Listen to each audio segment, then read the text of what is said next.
In the years after slavery was abolished, many in the South scrambled to find cheap labor. To compensate, states from Maryland to Alabama and Florida began the practice of convict leasing.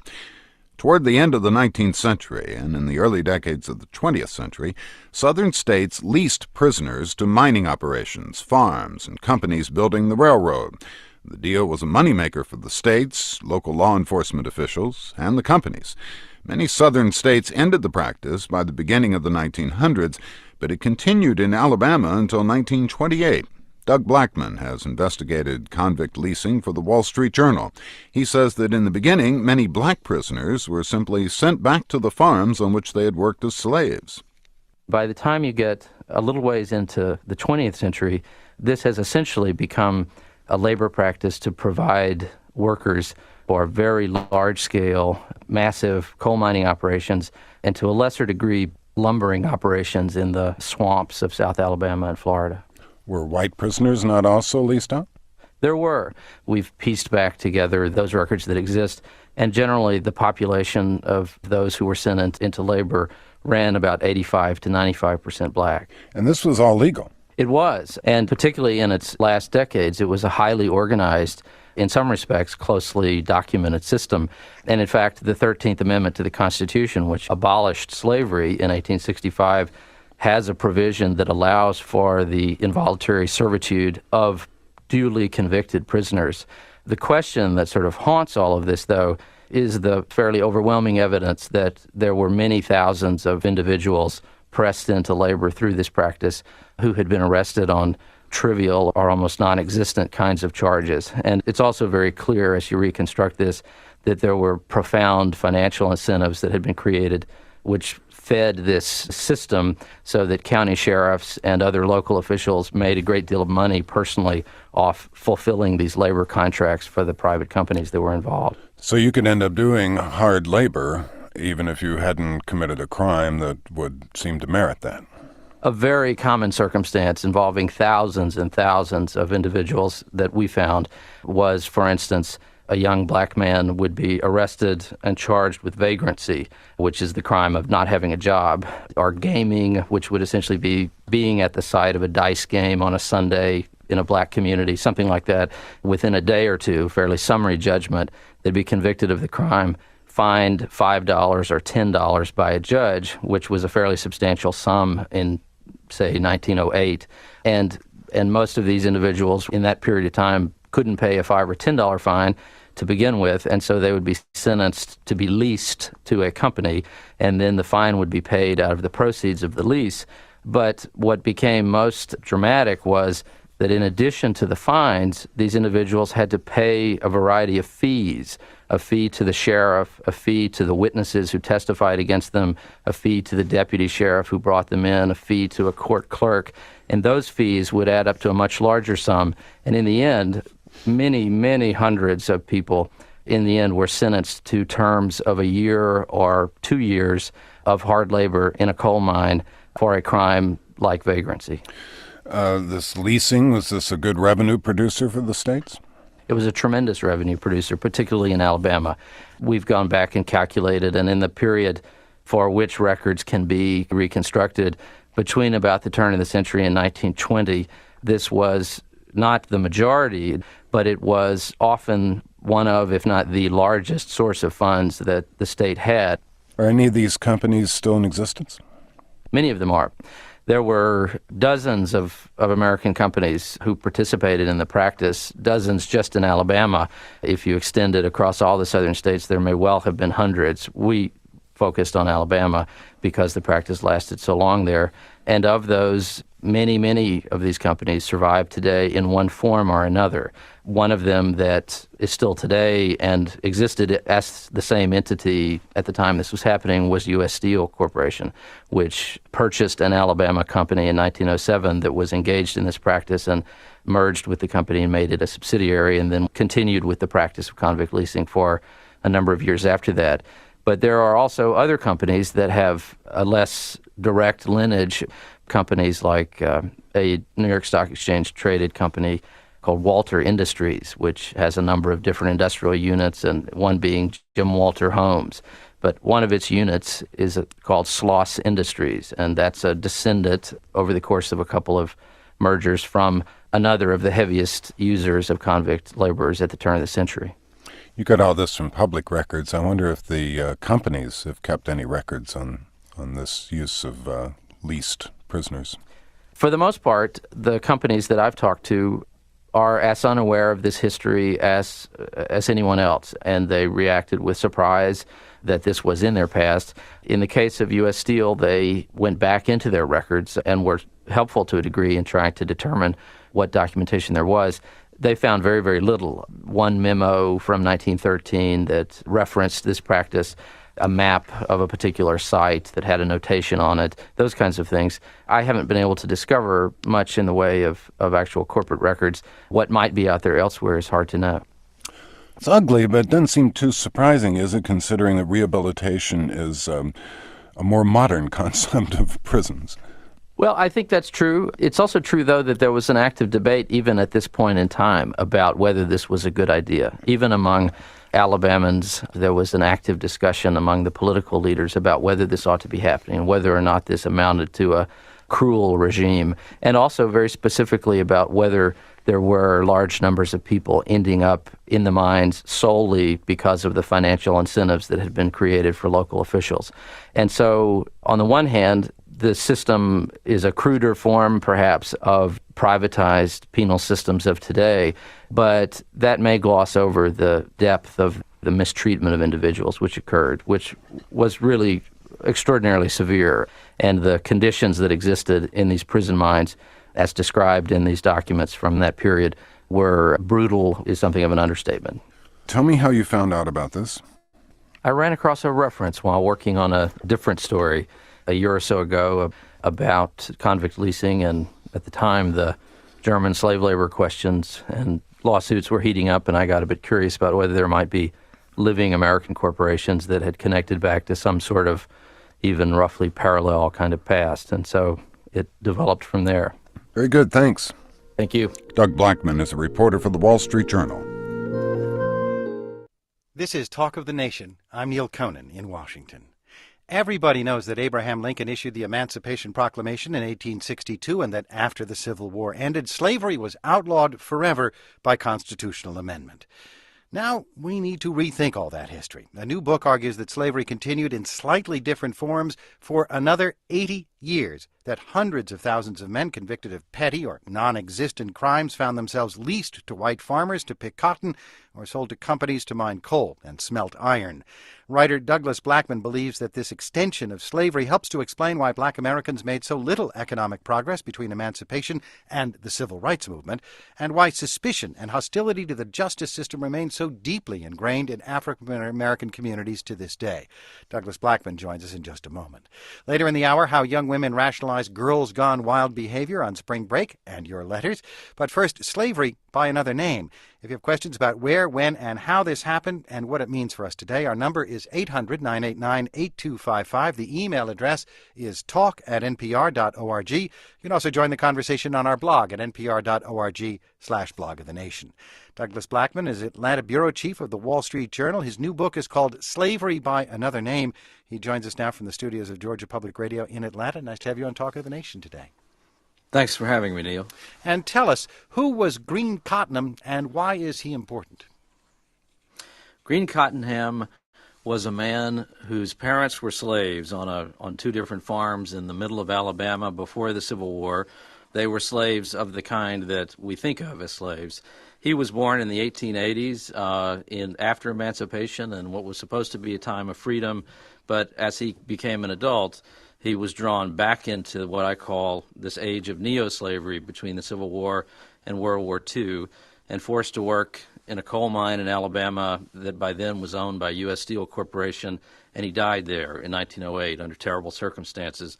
In fact, as of this week, it's exactly 100 years since the day that he was arrested on a trumped-up charge in Alabama and the saga began that led to his death. In his case, the charge, I think, was vagrancy, but that was just one of what you describe as a number of laws passed in many states in the South to basically outlaw black lifestyle. Exactly. By the turn of the 20th century, by about 1901, the entire criminal justice system of the South had been retooled in such a way where essentially it was criminal to be black. It was virtually impossible for an African American person to avoid breaking the law in one way or another. Every person was required to be able to prove at any time that they were employed. That was the vagrancy statute, but it was only enforced against blacks for the most part. No person could legally change jobs without the permission of their past employer.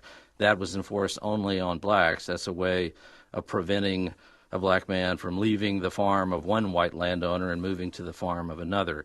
And so there were myriad ways like this where it was nearly impossible for a young black man to avoid being dubbed a criminal if someone wanted to do that. Yeah, there's a story you tell in the book about a black man by the name of his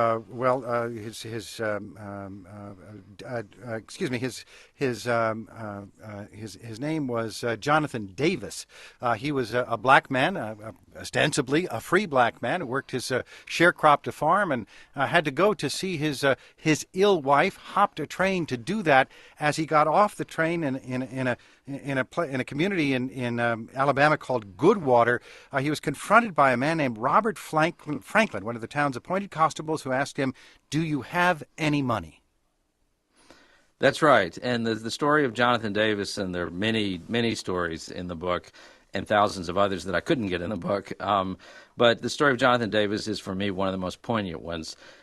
He was a man who, as you said, his wife was dying, in fact, in the fall of 1901, and he left his field full of cotton ready to be picked. He abandoned his fields to try to make it to his in-laws' home in time to see her before she died.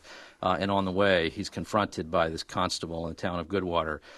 But what Davis fell into was not just one confrontation with one evil man. He was snared in what over the course of many years of research, I realized was an enormous and elaborate slave trafficking network. And this was something that was far beyond even the sort of formalized system of leasing prisoners out to businesses. This was where there was a man named John W. Pace who controlled several thousand acres of farmland and timberland in Alabama. And over the course of the 2 years that I studied, Pace, through a network of men like Robert Franklin, seized 40, 50, maybe as many as 100 black men, where they were simply seized from the roads as they walked from one place to another and were sold into this slavery, and many of whom, many didn't survive, many ended up as slaves for years and years, I believe some even decades. Indeed, your search for their voices, the voice indeed of the man we talked about just at the beginning of the program, of Green Cottenham, your search for his testimony, what happened to him, his voice, you're never able to find it. No, I finally found a relative of his who in my heart, as I talked to him, I had the sense that I was hearing the voice of Green Cottenham. But that's one of the most important things about this book is that the apocalyptic events that occurred in black life in America at the end of the 19th century and the first decades of the 20th century, one of the reasons that we have minimized them in modern times, and frankly that many conventional historians have tended to minimize, one of the reasons that's happened is because these were people who were impoverished, they were largely illiterate. There are not thousands of letters or diaries or the recorded memories of these millions of African Americans who lived in a kind of terror state in that time. And so we've lost those voices. And I spent much of my time on this book trying to reconstruct from the fragments that remain of the proof that these events occurred and that these people lived some sense of who they were, because our history has tended to focus on the people on the other side of the equation whose lives were very well documented, and that's a record that minimizes the scale of the tragedy and the evil that was perpetrated. And how big a deal was this in terms of scale? It was enormous. And some people, some historians will want to dispute me on this, but I think that the reality is that the record is obvious, particularly if you do what I did over the course of a very long period of time, which is to go from courthouse to courthouse across Alabama and Georgia and Florida and Mississippi and North Carolina and South Carolina. Many people assume that the records of this era don't exist anymore, and in some places they don't. But in many, many places, there are hundreds of thousands of pages of arrest records and agreements between sheriffs and companies and local politicians and landowners. There's an enormous record of a forced labor system that was monotonously huge. And by that, what I mean is that there were thousands and then tens of thousands of men who were directly forced into some kind of involuntary servitude through this cynically perverted judicial system.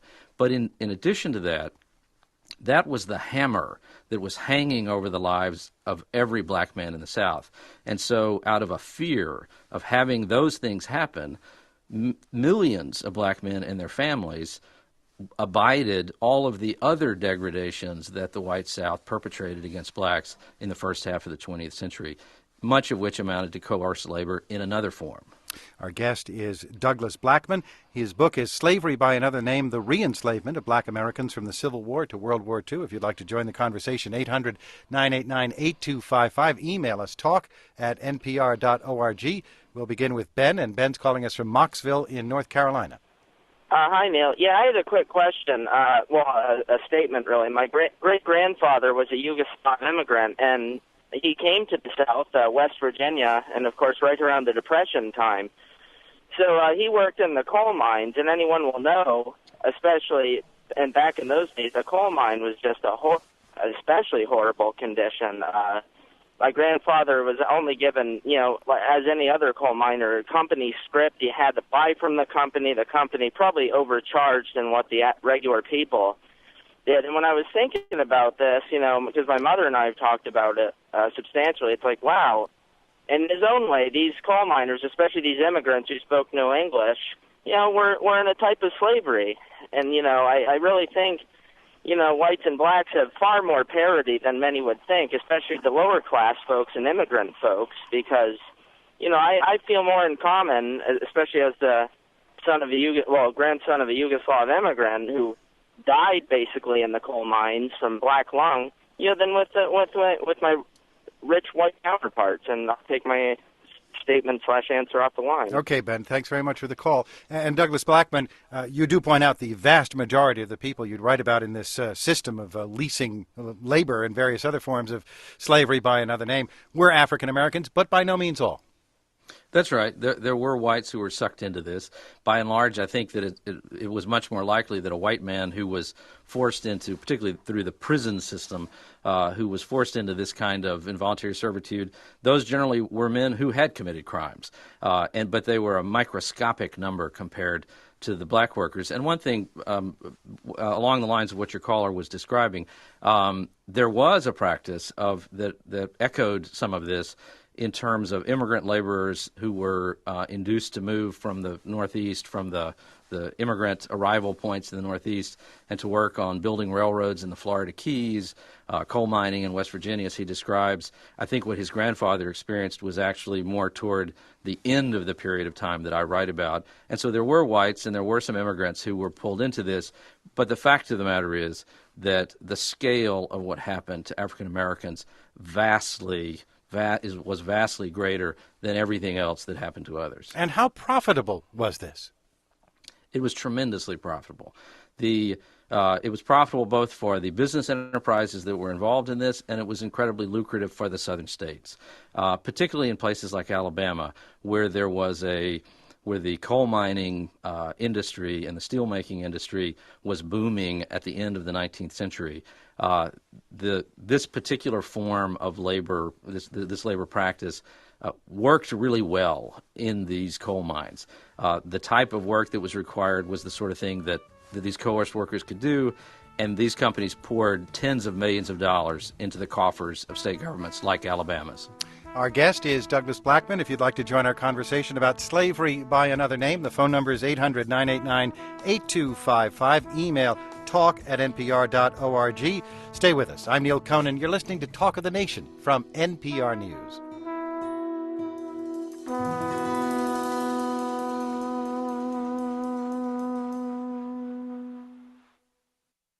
This is Talk of the Nation. I'm Neil Conan in Washington. We're talking about the long tale of slavery. Under other names, it persisted for another 80 years after being outlawed by constitutional amendments. We're talking about Green Cottenham's enslavement in the coal mines in 1908, but his story is one of hundreds of thousands. You can read the stories of other re-enslaved black Americans in an excerpt at our website, npr.org/talk.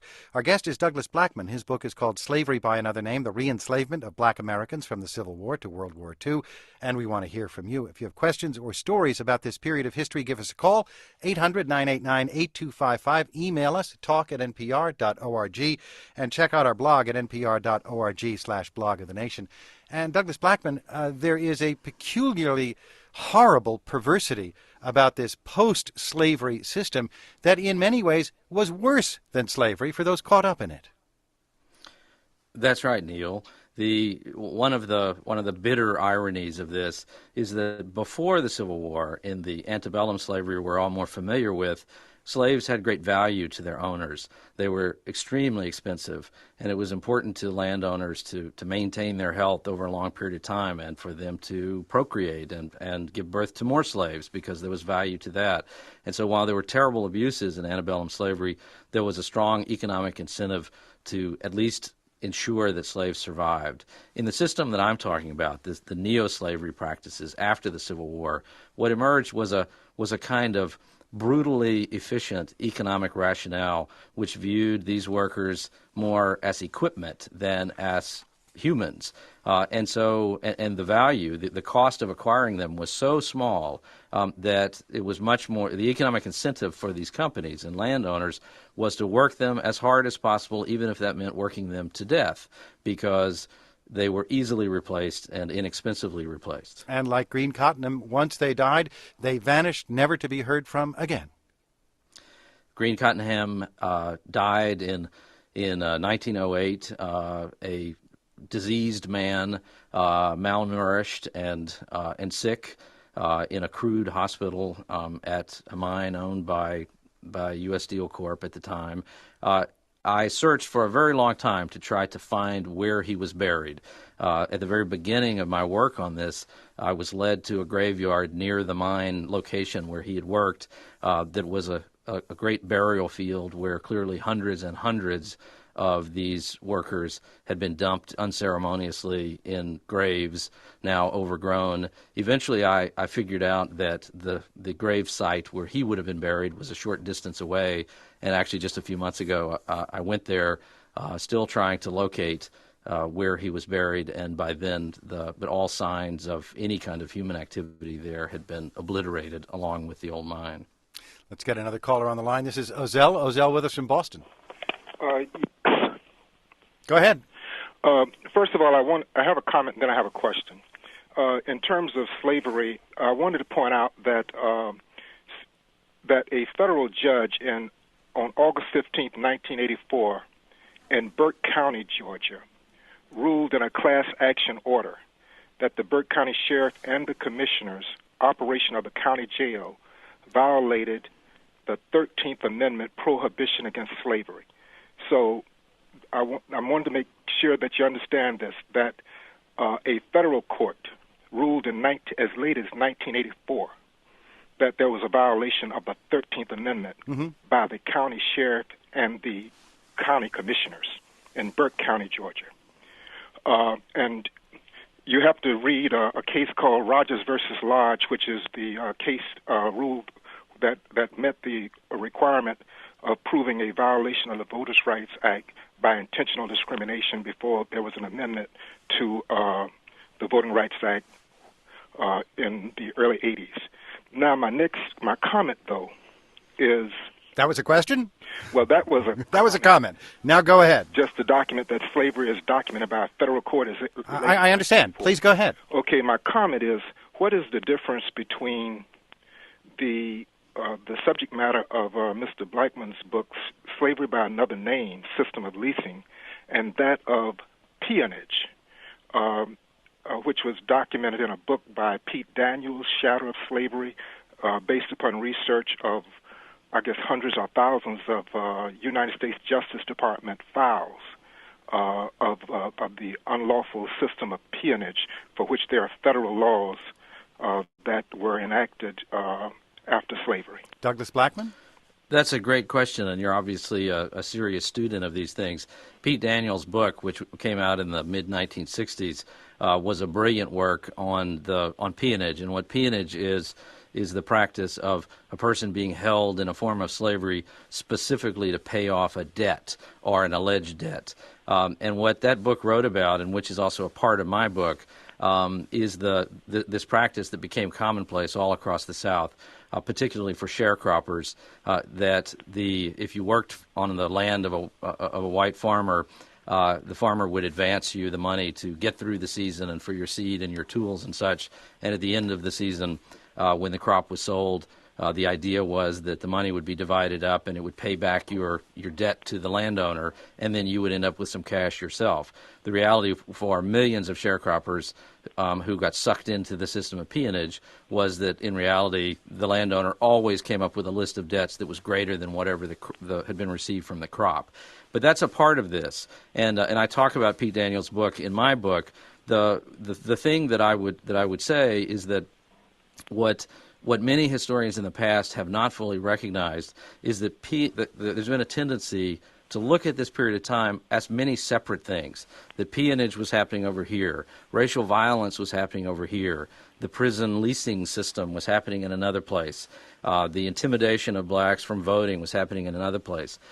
Much of the point of my book is that those were not separate phenomenons. Those were all part of a very complicated system that was designed to intimidate the millions of black people living in the South right up until the verge of World War II. And what about Ozell's other point that this was seemingly persistent into the 1980s?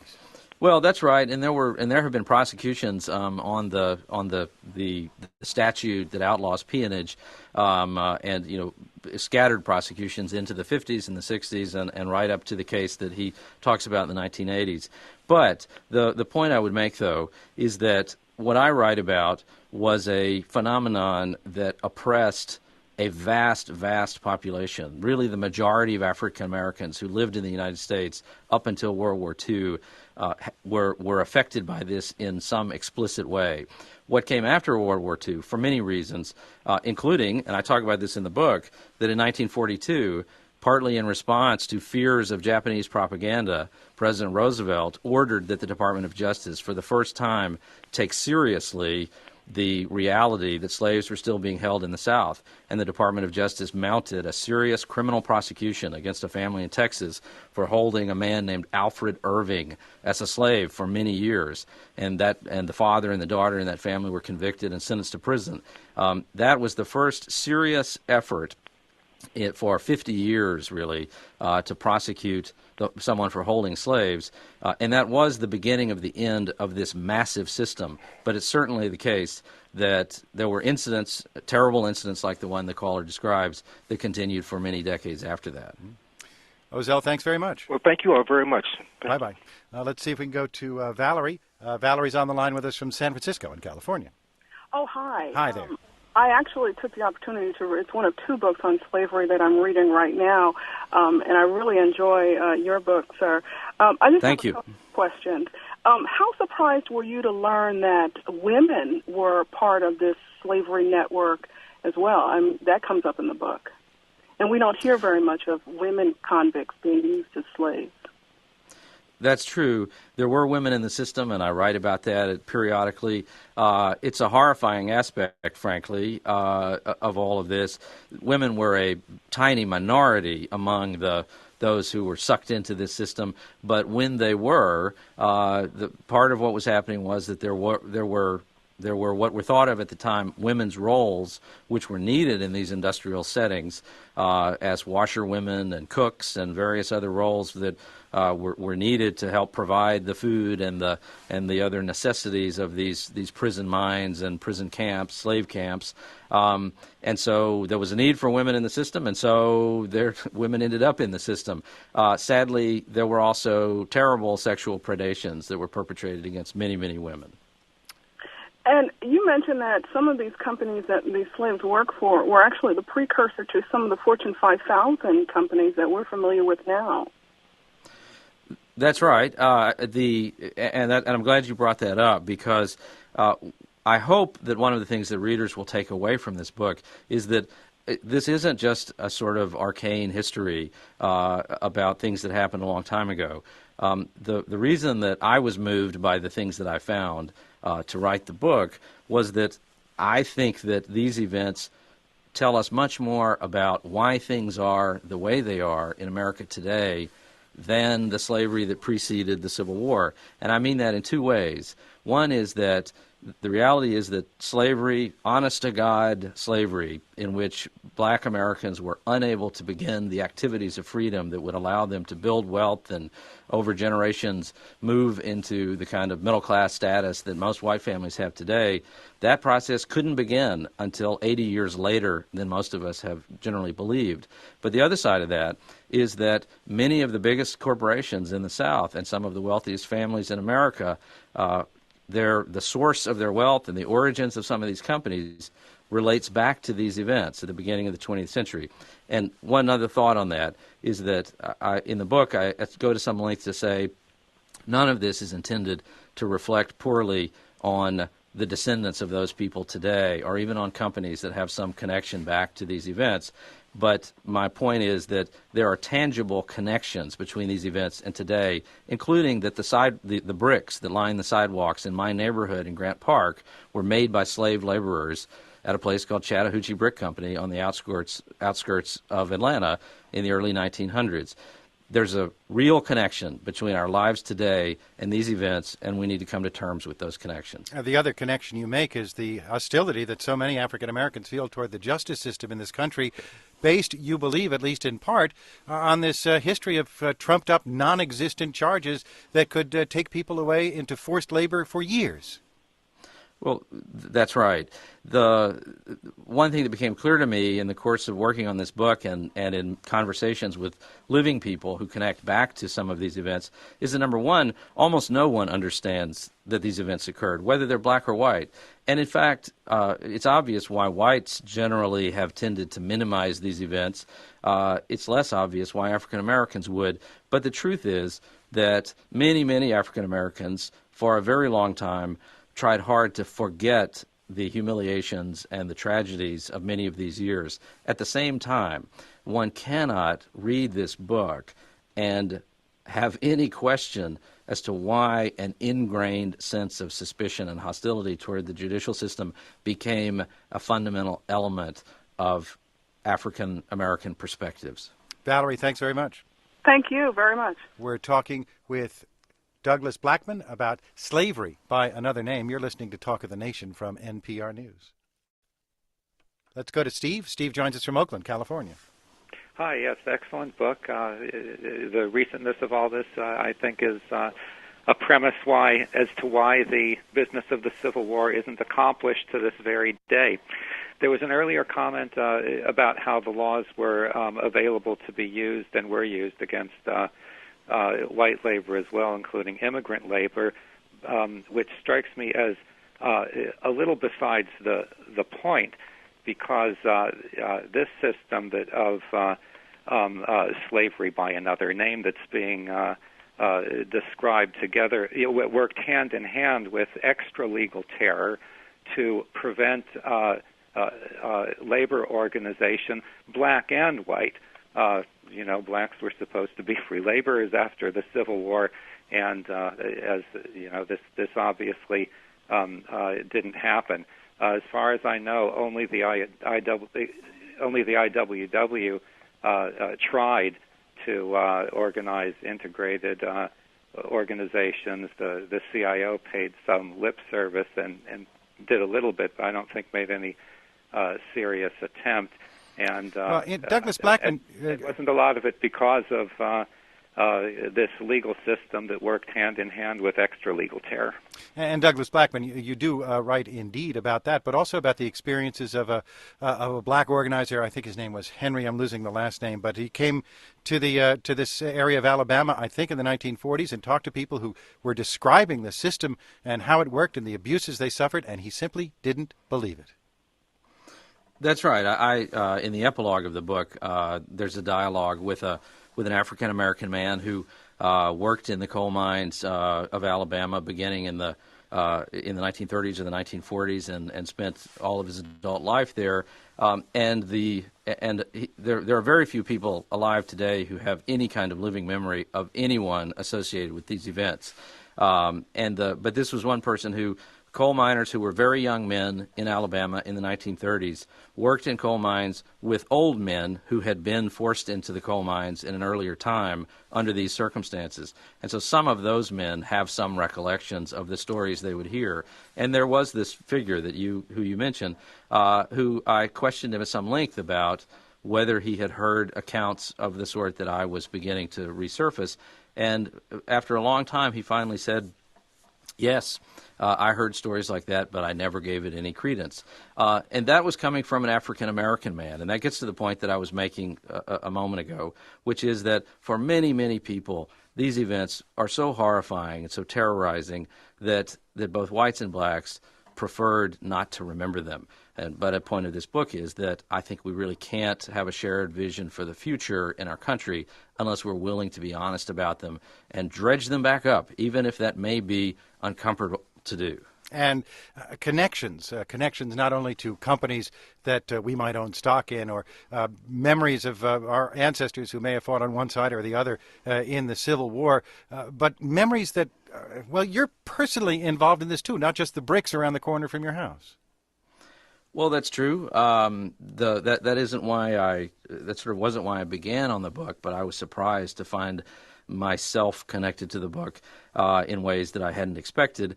But to back up a little bit, I was born in the Mississippi Delta in the fall of 1964, just after Freedom Summer, when Schwerner, Goodman, and Cheney were murdered by the Ku Klux Klan, and there were churches burning all over Mississippi, and the Deep South was, the darkest years of the Civil Rights era were beginning.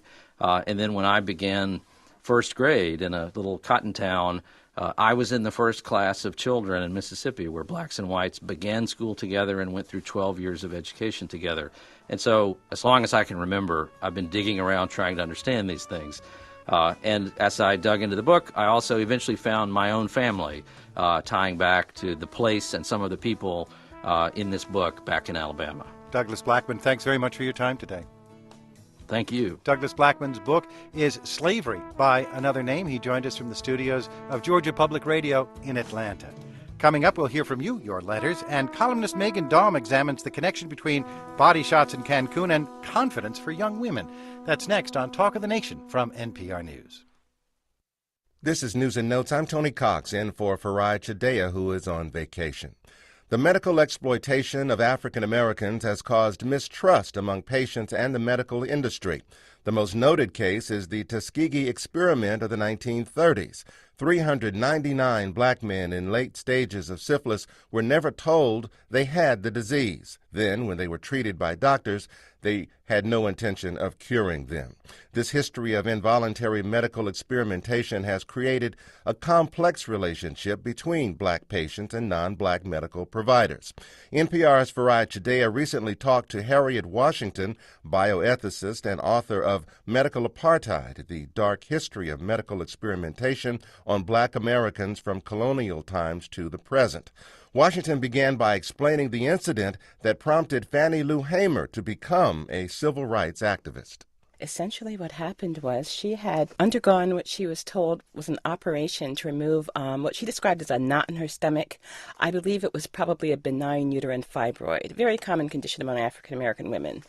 And not until she was back at the plantation where she worked and lived did stories begin circulating. Apparently, the owner's wife was a cousin of the surgeon who performed the operation, and she knew, although Fannie Lou Hamer did not, that Fannie Lou Hamer's uterus had been removed, rendering her sterile.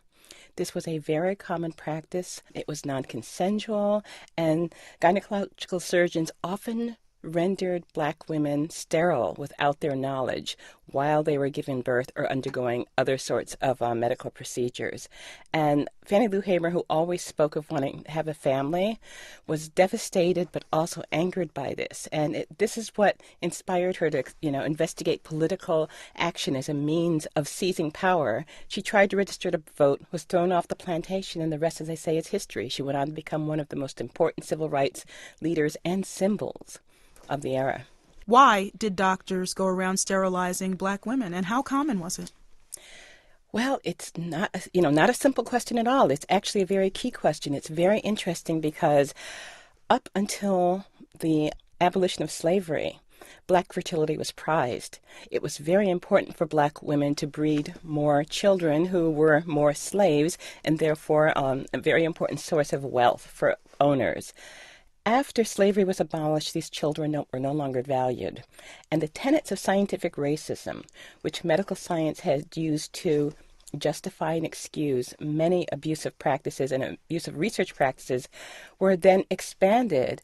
Black people were sterilized at much higher rates than white people, and they were sterilized because they were posited as being both biologically and intellectually unfit parents. This is one specific area of what you call medical apartheid. What is medical apartheid?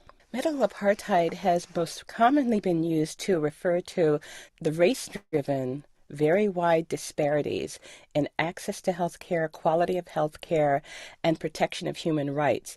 All these racial disparities have led to such a wide gulf, a gulf that's really riven our nation, to the point where 10 years ago, the health of Harlem men more closely resembles Bangladeshis than their Manhattan neighbors.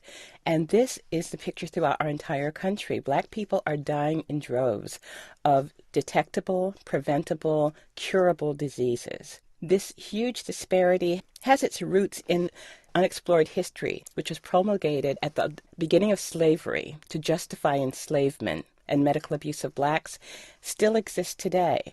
And a lot of these racist beliefs, which are not scientifically supported but have been embraced by scientists, have driven the wide gulf in healthcare.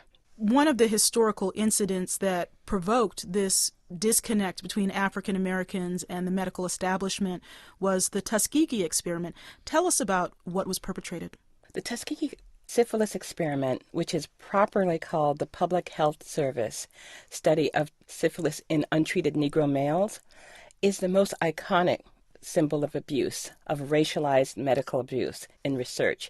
It ran between roughly 1932 and 1973. In the late 20s, Julius Rosenwald, who was the owner of Sears Roebuck and Company, and Booker T. Washington decided to embark on a series of initiatives in part to eradicate infectious disease such as syphilis from the denizens of Macon County, where Tuskegee University was located. But Rosenwald lost his money in the stock market crash, and as a result, the Public Health Service stepped in. But the Public Health Service physicians never shared their goal of black self-sufficiency or black initiatives to address health. The Public Health Service had a very different agenda. They simply wanted to study the progression of syphilis in black men. And they not only wanted to observe these men without treatment, but they also were hoping to validate their belief in a racially dimorphic difference of syphilis in blacks and whites. Again, the tenets of scientific racism held that black people were less intelligent, with underdeveloped nervous systems, however, were very strong physically. And the PHS physicians wanted to prove that syphilis did not attack the nervous systems of blacks because their nervous systems were so, quote-unquote, primitive. Now, not treating these men, of course, condemned them to suffer the ravages of syphilis, not only them, but their children, their wives, their girlfriends. And essentially, this observational study resulted in the PHS physicians waiting for these men to die. It was very important for them to be able to autopsy them in order to try to prove their theory. And that's exactly what happened. For 40 years, they watched the men and waited for them to die. There are people who keep this legacy alive, but it lives in more than just books like yours and in fictionalized works. Doesn't it live really in the Black psyche or how we react to medical professionals? Absolutely. I think that the fear engendered by the widespread publication of the study has been very powerful in that for many Black people it validated fears that they had. Let's move forward. You are not just talking about the past, you're talking about the present, and in some cases, towards the end of your book, the future of how race and medicine have interacted. What is one of the most troubling questions of medical experimentation that has gone on recently with African Americans? Experimentation with children, extremely troubling. Experimentation with children is always tricky because children cannot give consent. And my research has found that their parents are actually not always the best people to render consent. That's troublesome enough. But what's happened with African American children is that their parents are much more likely to be bypassed by the system. African American children are much more likely to be subjected to non-therapeutic medical research, research that cannot help them. They're also much more likely to be residents of juvenile institutions or otherwise have their parents removed from the informed consent equation. So we've got a huge pool of African American children who are subjected to non-therapeutic, sometimes abusive research for which nobody who is close to them and has their interests at heart has ever given consent. In the 1970s, Johns Hopkins University sanctioned a researcher who was looking at a genetic anomaly, the XYY. And he was saying that children with this particular genetic anomaly might be more impulsive, which is often sociological parlance for violence. So he decided to investigate this question, but he investigated by looking at a population of thousands of boys, 85% of whom were Black. Fast forward 30 years, in New York City, the New York Psychiatric Institute and several revered universities, including Columbia University, engaged in similar research looking at possible genetic roots of violence. And they did that by looking at only Blacks. I read the protocol, which specifically excludes whites. So we have this very tenacious pattern of looking at genetics of violence, but only looking at Black boys. Who has oversight of this? Why has there not been more oversight of how these experiments are conducted? Excellent question. Various federal agencies, most directly the Office of Protection for Research Risks, they are supposed to enforce the Code of Federal Regulations, which says that if you have healthy boys, they cannot be subjected, healthy children, they cannot be subjected to research that might have more than a quote-unquote minimal risk. And that's how they exonerated these researchers. They looked at the study and decided it had only comprised minimal risk.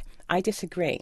Here's a study in which boys were given a chemical which has been shown to be poisonous, cardiotoxic, a fenfluramine, half of the fen-phen weight combination.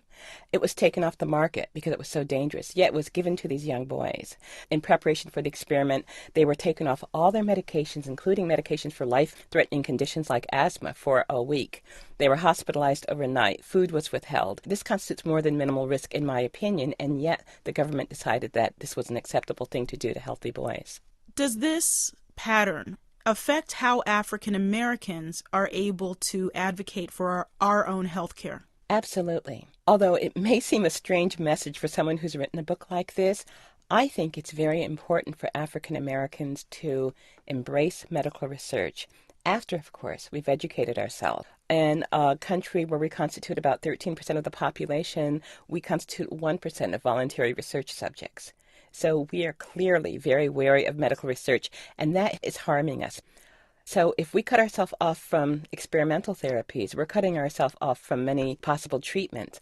Also, when we are not present in sufficient numbers in medical research, we are victimized because a drug that may not work as well for us, we will not know that. And what about people who are not interested in research per se? They don't want to volunteer for clinical trials, but are just concerned, well, gee, if I go to the doctor, am I going to be put in a situation that is oppressive?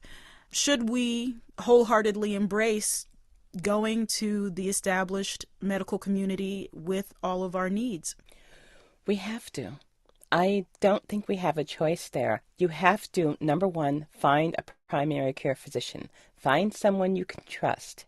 Because if you're not working in partnership with a physician, your quest for good health is already sabotaged. It's absolutely essential. We have got to find a way to put our fears behind us or conquer them and embrace the healthcare system. We've got the greatest healthcare system in the world in many aspects, and yet African Americans have an understandable wariness, which is cheating us of years of life and health. So find a doctor who you can trust and work with him or her to improve your health. Well, Harriet, thank you so much. It's been my pleasure. Thank you.